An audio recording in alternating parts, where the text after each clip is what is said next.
I'm Dr. Dave Stoop, and we're doing a series on what to do when someone you love is alcoholic or addicted.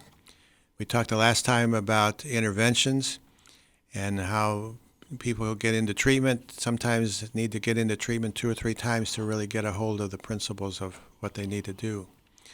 Uh, there's also times when doing an intervention doesn't work. The person doesn't go into treatment, and everybody thinks, oh, it's hopeless.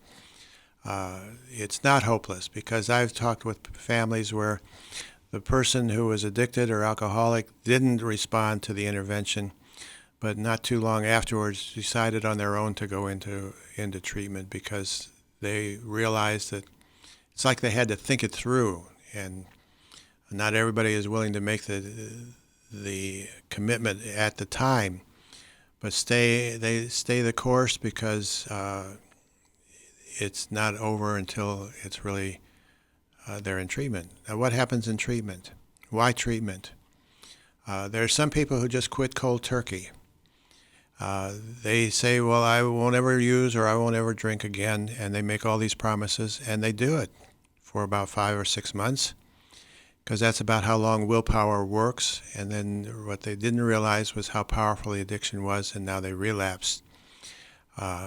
Some hold on for a long time, but I've talked with family members who say it's really no different than when they were drinking or using, because it's like they're what's called a dry drunk. A dry drunk is somebody who never got into treatment, who just stopped, and all the alcoholic addictive behaviors continue. And I've even had some say, I wish they would go back to drinking again because at least that was predictable and comfortable and familiar. But don't give up. Treatment is an educational process for the addict or the alcoholic. They need to understand that they're up against an enemy that is more powerful than they are, and that total abstinence is what's required. And that there's also a need then to build character to become the person they were meant to be. One of the things that happens when a person uses or starts drinking excessively is that they stop growing. So a kid who starts drug addiction at age 13 may get into treatment and in recovery 10 years later at age 23, but he's really only 13 years old emotionally.